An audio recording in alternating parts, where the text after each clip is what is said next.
Thanks for watching. Don't forget to like, comment, share and subscribe to. हजरत सलमान फारसी के बारे में कहा कि यानी मुराद है अजमी लोग हैं जो अरबी नहीं हैं। इनमें से ऐसे लोग आएंगे कि इल्म को वहां से भी उतार कर ले आएंगे। आपने ये इरशाद फरमाया कि अल्लाह ताला अजमियों के अंदर जो अरबी नहीं होंगे उनके अंदर ऐसे ऐसे उलमा पैदा फरमाएगा कि अगर इल्म सुरैया पर होगा तो वहां से उतार कर ले आएगा। तो उलमा किराम इरशाद फरमाते हैं कि यूं तो इस इरशाद के तहत सारे अजमी उलमा आते हैं जिन्होंने भी दीन के लिए काम किया, जिन्होंने इल्म फैलाया, वो इसके नीचे आते हैं। बड़े बड़े आइम्मा इसके नीचे आते हैं। मसल हैरत होगी आपको कि सहाय सित्ता जो 6 सबसे मोतबर किताबें हैं, कुरान के बाद सबसे सही बुखारी मोतबर किताब है, फिर सही मुस्लिम है, फिर सही अबू दाऊद है, यानी उसको सुनन अबू दाऊद कहा जाता है, और फिर तिरमिज़ी है, निसाई है, इब्ने माजा है। इनको इनकी कलेक्शन की गई है कि ये 6 सबसे ऑथेंटिक बुक्स हैं हदीस की। इनके जितने लिखने वाले हैं इनमें से कोई अरबी नहीं है, सारे के सारे अजमी हैं। इमाम बुखारी बुखारा से है, बुखारा अरबी ममालिक में नहीं है बल्कि तो अरब से बहुत दूर है। इसी तरह इमाम मुस्लिम कुशैरी है, कुशैरा से है, और इसी तरह इमाम अबू दाऊद सजस्तानी वो सजस्तान से है।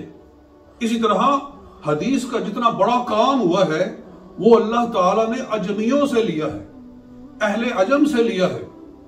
तो इसलिए हुजूर सल्लल्लाहु अलैहि वसल्लम ने जनाब सलमान फारसी की पुश्त पर हाथ रखा और इरशाद फरमाया कि लौ कान अल इल्म बिस्सुरैया लनालहु रजुलुम मिन हाउलाई।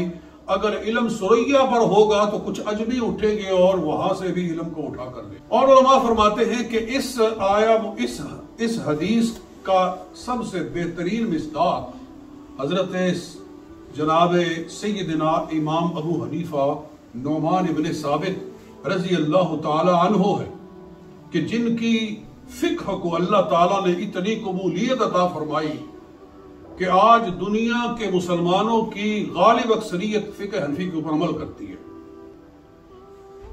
यानी आप जाएं, ये पूरा जिसका मैं नाम ले रहा हूं, ये बुखारा, ये समरकंद और ये आज़रबैजान और जितनी रियासतें जो रशिया से आज़ाद हुई हैं, और तुर्की और बर्रे सगीर हमारा सब कंटिनेंट पाकिस्तान, हिंदुस्तान, ये सारे के सारे फिक्ह हनफी के ऊपर अमल कर रहे हैं।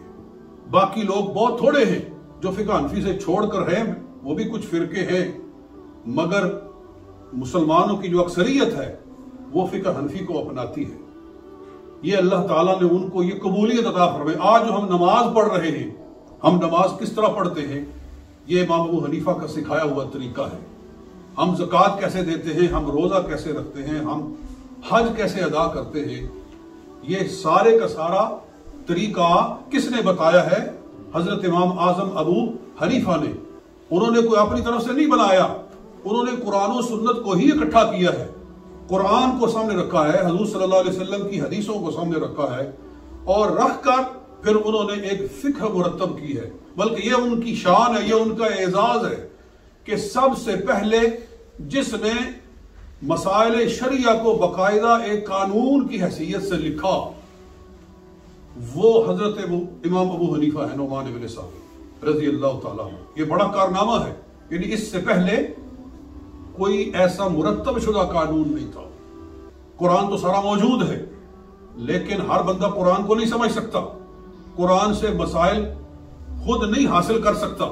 कुरान इतना गहरा है कि उसकी गहराई तक पहुंचने के लिए बहुत सारे उलूम दरकार है, फिर जाकर यहां से मोती उठाया जा सकता है। और इसी तरह हदीसें हैं, हदीसें हजारों बल्कि लाखों में हैं, फैली हुई हैं, और फिर कई हदीसों का दूसरी हदीसों से तारुज है, आपस में उनका कन्फ्लिक्ट है कि एक हदीस कुछ कह रही है, दूसरी हदीस कुछ कह रही है। एक हदीस कह रही है कि हाथों को नमाज में उठाओ, दूसरी कहती है हाथों को ना उठाओ। किसी में है कि हुजूर सल्लल्लाहु अलैहि वसल्लम आमीन ऊंचा कहते थे, किसी में है कि आमीन को आहिस्ता कहते थे। इसी तरह इमाम के पीछे सूरह फातिहा पढ़नी चाहिए कि नहीं पढ़नी चाहिए, क़िराअत करनी चाहिए या नहीं करनी चाहिए, तो हदीसों के अंदर तारुज़ है। अब किस हदीस पर अमल किया जाए, किस हदीस को छोड़ा जाए, किसको अपनाया जाए। तो इमाम अबू हनीफा रहमतुल्लाह ताला अलैह ने इस पर बड़ी तहकीक करके, और आप अकेले तहकीक नहीं करते थे, आपने उलमाए किराम का, मुहद्दिसीन का एक पूरा ग्रुप बनाया हुआ था और उनके सामने मसला रखते थे। मसला रख के फिर उनको खुली इजाजत देते थे कि इस पर बहस करो, अपने अपने दलाल पेश करो। तो बहुत दफा ऐसा होता था कि वो सारे एक मौकिफ पे सारे इकट्ठे हो जाते थे और उनका ओपिनियन एक हो जाता था, लेकिन कभी इख्तिलाफ हो जाता था। तो अगर इत्तेफाक हो जाता है तो लिख देते थे कि ये मुत्तफकुन अलैह हो गया है, और अगर इख्तिलाफ हो गया है, चाहे उनके शागिर्दों का हुआ है, यानी उनके शागिर्द है इमाम काजी यूसुफ, इमाम मोहम्मद, इमाम जोफर, तो वो कई दफा अपने उस्ताद से डिफर करते हैं, अपने उस्ताद से इख्तिलाफ करते हैं। किताबों में उसी तरह लिखा हुआ है कि इस जगह पर इमाम अबू हनीफा का मसलक ये है और उनके शागिर्दों का मसलक ये है। और इस तरह से करके उन्होंने फिक्र मुरत्तब की, जिसको फिक्र हनफी कहा जाता है। उसको आज सारी दुनिया की गालिब मुसलमानों की अक्सरियत उसको अपना रही है। तो बाद उलमा ने फरमाया है कि इस हदीस का इशारा उनकी तरफ भी है। यह मैं इसलिए कह रहा हूं कि ये जो महीना रजब है उसके अंदर उनका यौम विसाल है और उलमाए किराम उनकी शख्सियत के ऊपर भी गुफ्तगू करते हैं और लोगों को बताते हैं कि इमाम अबू हनीफा किस दर्जे के आलिम थे और उन्होंने दीन के लिए कितना बड़ा काम किया। यानी उन्होंने फिक्र को मुरत्तब करके मुसलमानों को एक कानून अता किया। एक आज कहते हैं पाकिस्तान में वो 73 का आइन है, ये बहुत बड़ा काम किया जुल्फकार अली भुट्टो ने कि एक कानून मुरत्तब करके दिया, तो उनको इस बात का एजाज दिया जाता है। एक मिसाल मैं समझाने के लिए दे रहा हूं, तो वो तो एक मुल्क के लिए कानून है और ये कानून पूरी मिल्लत इस्लामिया के लिए उन्होंने बनाया। यानी पूरी दुनिया में रहने वाले मुसलमानों को किस तरह अपने आमाल को अदा करना चाहिए, इसके लिए उन्होंने एक कानून मुरत्तब करके दिया। उसके बाद जितने कानून बने उनको देखकर बनाए गए, उनकी रोशनी में बनाए गए और उतनी तफसील में कोई बना ही नहीं सका है। उसके बाद फिक्र शाफी वजूद में आई, उसके बाद फिक्र हम्बली वजूद में आई, मगर उनके अंदर वो डिटेल नहीं है जो फिक्र हनफी के अंदर है। यानी मसाइल के ऐसा करें तो ऐसे मसला बनता है, ऐसे करें तो ऐसे मसला बनता है, तो लोग किस तरह अमल करें उसको जितना उन्होंने गहराई में जाकर लिखा है और ऐसे ऐसे मसाइल के अगर ऐसा हो जाए तो ऐसा करना चाहिए, ऐसे ऐसे मसाइल के मुमकिन है कि दुनिया में वो हो ही नहीं, लेकिन उन्होंने कहा है कि बहरहाल अगर हो जाए तो क्या किया जाए, तो उन्होंने उसका भी हल लिख दिया है।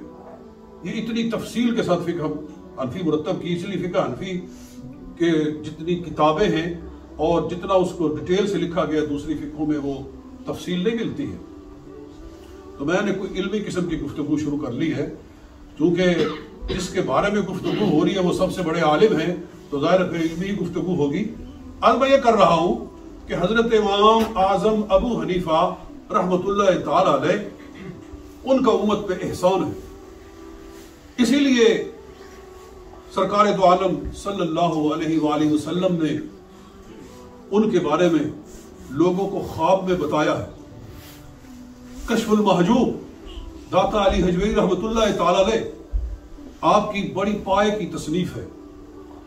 आप उसके अंदर इरशाद फरमाते हैं कि मैं मुल्क शाम गया, वहां मैंने हजरत बिलाल हबशी रजी अल्लाह ताला अन्हु मुअज्जिन रसूल सल्लल्लाहु अलैहि वसल्लम की कब्र पर मैंने हाजिरी दी और वहां मैंने मुराकबा किया, यानी जिसके अंदर सोते जागते की हालत होती है। तो ख्वाब में मैंने रसूल पाक सल्लल्लाहु अलैहि वसल्लम की ज़ियारत हासिल की। नबी अकरम सल्लल्लाहु अलैहि वसल्लम ने इस तरह एक बुजुर्ग को उठाया हुआ है, जैसे किसी बच्चे को उठाया होता है, इस तरह हाथों में उनको लिया हुआ है। तो मैंने पूछा ये कौन है जिनको या रसूल अल्लाह सल्लल्लाहु अलैहि वसल्लम आपने यूं हाथों में उठाया हुआ है?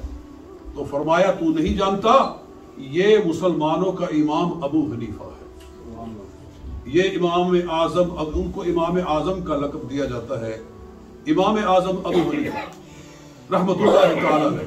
मतलब ये था, इस इशारा था कि इनको ठोकर नहीं लग सकती, कि जिनको हजूर ने उठाया हुआ है, इसका मतलब यह है कि फिर उनको ठोकर नहीं लग सकती, क्योंकि जिसने उठाया हुआ है उसको ठोकर नहीं लग सकती, तो फिर जिसको उठाया हुआ उसको ठोकर कैसे लग सकती है। तो यह इशारा था। यह दाता अली हजवी रहमतुल्लाह ताला अलैह ने अपनी कश्फुल महजूद के अंदर इरशाद फरमाया। और इमाम अबू हनीफा रहमतुल्लाह ताला अलैह को यह एजाज हासिल है कि मुहद्दिसीन के मुताबिक तकरीबन 9 सहाबाए किराम की उन्होंने ज़ियारत की है, जिनमें हजरत अनस रजी अल्लाह ताला अन्हु कन्फर्म है, कोई इख्तिलाफ नहीं, सब मानते हैं कि हजरत अनस रजी अल्लाह ताला अन्हु जो रसूल पाक सल्लल्लाहु अलैहि वसल्लम के खादिम थे, हजूर अलैहिस्सलातु वस्सलाम की नालैन शरीफ को उठाया करते थे। जब हजूर मजलिस में आते थे तो हजूर की नालैन शरीफ को उठाकर बगल में रख लेते थे, और जब हजूर बाहर निकलते थे तो लपक कर आपकी नालैन शरीफ को आपके सामने रखते थे। हज़रत अनस रज़ी अल्लाह ताला अन्हु उनकी ज़ियारत की है। इस तरह और भी सहाबा किराम और उनके वालिद गिरामी हजरत नौमान बिन साबित, यानी साबित उनके वालिद का नाम है, साबित रज़ी अल्लाह ताला अन्हु को जनाब अलीउल मुर्तज़ा शेर खुदा रज़ी अल्लाह ताला अन्हु की झोली में रखा गया था।